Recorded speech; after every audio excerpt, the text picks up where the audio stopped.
Voilà comment j'ai quitté le salariat, sans coup de théâtre, sans risque inconsidéré, avec une méthode. Tout le monde me demande comment j'ai fait. La réponse est moins spectaculaire que ce qu'on imagine.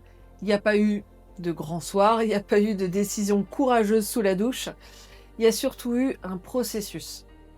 D'abord, il fallait que j'identifie ce que je savais faire et qui avait de la valeur sur un marché, pas une nouvelle compétence, ce que je savais déjà, ce que j'avais déjà fait et pendant des années.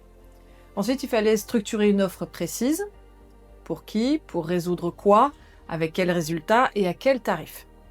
Puis les premières conversations, pas des pitchs commerciaux, plutôt des échanges avec des gens de mon réseau, des gens que je connaissais, qui pouvaient être intéressés ou qui pouvaient aussi me recommander.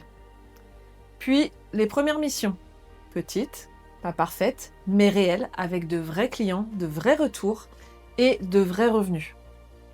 Et enfin, attendre que la base soit solide, c'est-à-dire des revenus récurrents, une visibilité sur les mois suivants, un matelas financier, et seulement là, à ce moment-là, on peut décider. Entre le début et la décision finale, il s'est passé plusieurs mois. Dans mon cas, autour de 8, pendant lesquels j'avais encore mon salaire. Je construisais depuis une position stable. En clair, une sortie sécurisée, c'est pas une sortie précipitée, c'est une sortie préparée. Et elle se prépare maintenant, pas le jour où t'en peux plus.